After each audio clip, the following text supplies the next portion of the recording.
Hello YouTuber family, તમારું સ્વાગત છે મારા બ્લોગમાં। તો આજે બનાવીશું સ્વામિનારાયણ રોટલી, જેને બપડી રોટલી પણ કહેવામાં આવે છે। આપણે ખાસ કેરીના રસની સાથે ખાતા હોઈએ છીએ રોટલી, એટલે કે ફળવાળી રોટલી પણ આને કહેવામાં આવે છે ને બપડી રોટલી તરીકે પણ ઓળખવામાં આવે છે।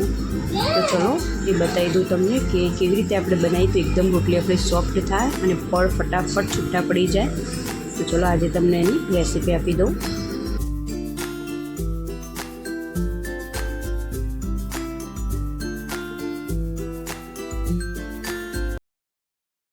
તો ફળવાળી રોટલી બનાવવા માટે મેં અહીંયા ઘઉંનો ઝીણો લોટ લઈ લીધો છે। એની અંદર જરૂર મુજબ મેં મીઠું નાખ્યું છે અને હવે તેલનું મોણ નાખીશું અહીંયા, એટલે આપણી રોટલી એકદમ સોફ્ટ થાય। જે ઘરડા માણસને પણ જો ખાવી હોય, ઘરડા વડીલોને તો પણ આરામથી ખાઈ શકે, એટલે એના માટે મેં અહીંયા મોણ નાખ્યું છે। અને મોણમાં વ્યવસ્થિત મસળીને પછી આપણે પાણીથી લોટ બાંધી દઈશું। થોડું થોડું પાણી નાખીને આપણે આ રીતે ગૂંથતા જઈશું લોટને।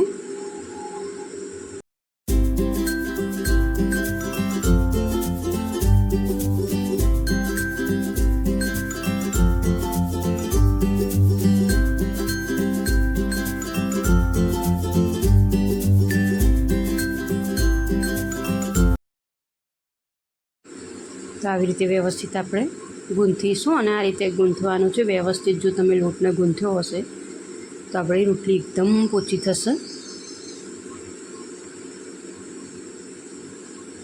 તો બરાબર આપણે મસળી લઈશું લોટને આ રીતે।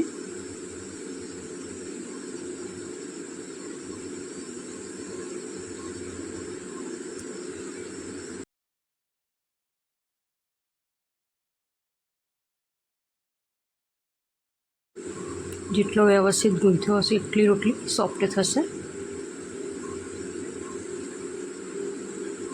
બસ હવે રોટલીનો લોટ બાંધી દીધો છે, અને હવે આપણે એને 10થી 15 મિનિટ માટે રાખીશું।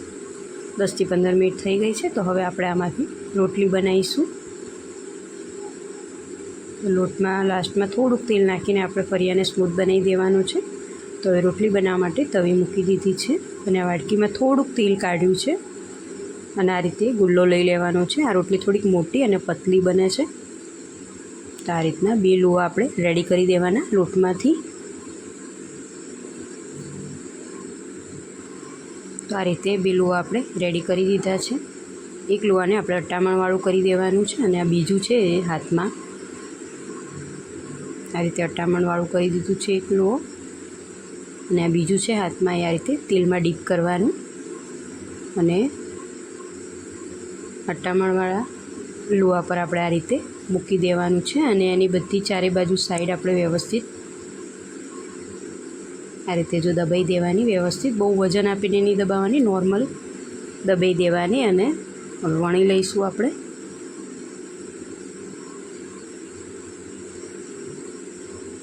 બધી બાજુથી એક સરખી આપણે વણી લેવાની। પતલી અને મોટી રોટલી બને છે।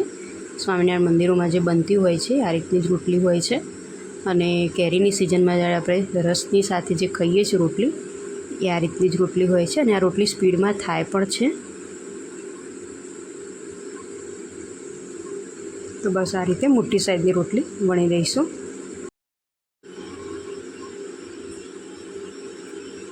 તો બસ આ રોટલી વણાઈ ગઈ છે, તો તવી ઉપર આપણે મૂકી દઈશું આને। થોડીક શેકાય એટલે આપણે એને પલટી દઈશું।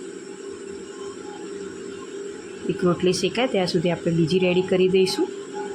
આ રોટલી સ્પીડમાં બની જતી હોય છે, અને ખાસ તો કેરીની સિઝન હોય, રસ ખાતા હોય એ ટાઈમે આ રોટલી ખાસ કરીને બનાવવામાં આવે છે દરેક ગુજરાતીઓના ઘરે। પણ ઘણા લોકોને આવતી નથી હોતી આ રોટલી બનાવતા, તો જો આ રીતે તમે બનાવશો તો ચોક્કસથી તમને આવડી જશે। ખાસ તો તમે વ્યવસ્થિત જો મોણ આમાં નાખ્યું હશે અને ચારે બાજુથી જો વ્યવસ્થિત રોટલીને વણી હશે તો ફટાફટ પડ નીકળી જશે રોટલીના। તો બસ આ રોટલીમાંથી મેં પડ જુદા પાડી દીધા છે, અને તરત આપણે ગરમ ગરમ ઘી લગાવી દેવાનું એની ઉપર, એટલે એકદમ રોટલી આપણી સોફ્ટ રહે। તો બસ મેં ઘી અહીંયા લગાવી દીધું છે। તો આ રીતે હું બધી જ રોટલી રેડી કરી દઈશ।